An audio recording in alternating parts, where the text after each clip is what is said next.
సూర్యనారాయణ స్వామి యొక్క గమన విశేషాన్ని చాలా ఎన్నో వైజ్ఞానికమైనటువంటి శాస్త్రీయమైన విషయాలు విష్ణు పురాణంలో చెప్పబడ్డాయి. సూర్య భగవానుడు ఎలా ఆయన సంచరిస్తాడు,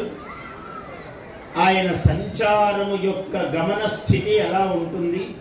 లోకాలోకములకు ఎట్లా అనుగ్రహం కలిగిస్తున్నాడు, సూర్యుడు చంద్రుని మీద ఆయన ప్రకాశం ఎలా పడుతున్నది, ఇట్లాంటి అనేకమైన విషయాలు అసలు జంబూ ప్లక్ష కుశ క్రౌంచ శాఖ సాల్మల పుష్కరాహ సప్త ద్వీపాలు ఎలా ఉన్నాయి,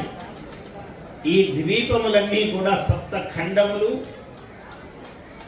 9 ద్వీపములు ఎలా ఉన్నాయి, ఈ భూమండలము అనేక మండలములు ఎలా ఉన్నాయని సర్వ సమగ్రంగా వర్ణించారు